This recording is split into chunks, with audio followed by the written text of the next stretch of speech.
Hi, hello. Magandang hapon mga kanunag. Kumusta na kayo? Kung ako naman ang tanongin nyo ito, nakahiga, masakit ang ulo ko sobra.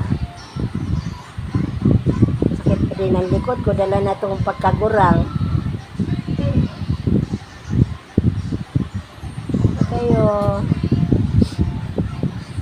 dami pa sipon.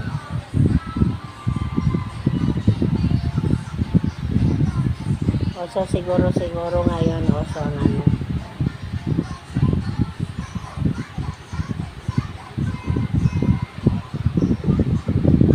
Basta na kayo mga friend ko. Mga anak ko nasa Bicol at nasa Makati.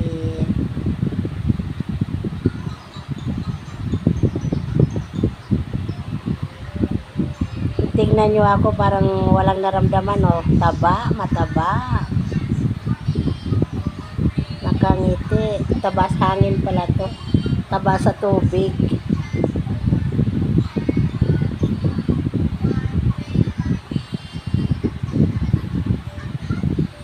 Na-stress kasi ako sa cellphone ko.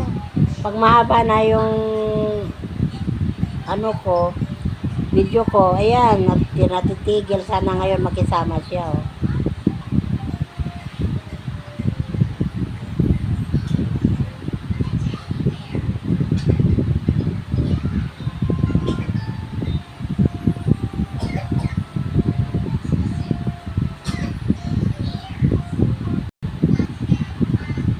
Ay, naku. Sana makisama siya.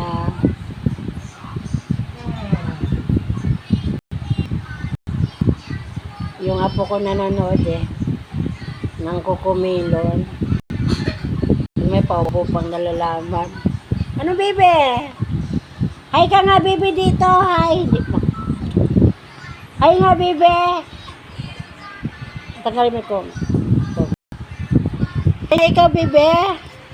Be, hi. Bebe. Nitan, ayaw talaga. Ayun, mga tanim ko sa labas, oh. Tanim ako kalabasa, puro lang dahon, walang bunga.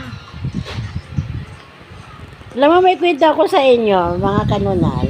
Nagtanim akong kalabasa, bubunga ba yun siya, nga na nakabitay lang, wala sa lupa?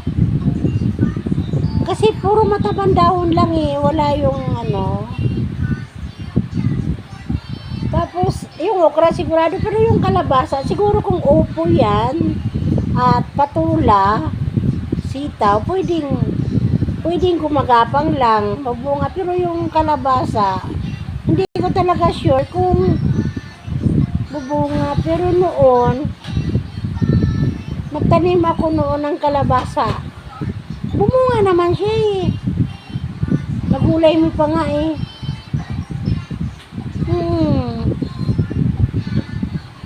Kaya hinayaan ko lang kasi bata pa naman yung tanim ko na yan Hayaan ko lang kung hanggang ano.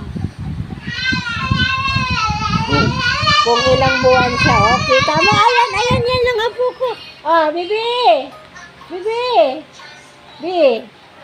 Bibi, Nitan. Sino? Bibi. Nitan. Tan. Okay. Sige na. Kita mo muna. Ay!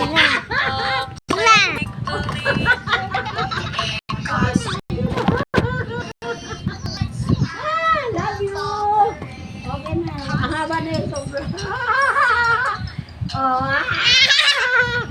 Okay na. I thank you, Lord. Sige na, mga kanunal. Bye na. Sobrang haba na. Bye. Love you all. Oy, kumusta na mga libmanan Camarines Sur, San Juan? Bye-bye. Love you.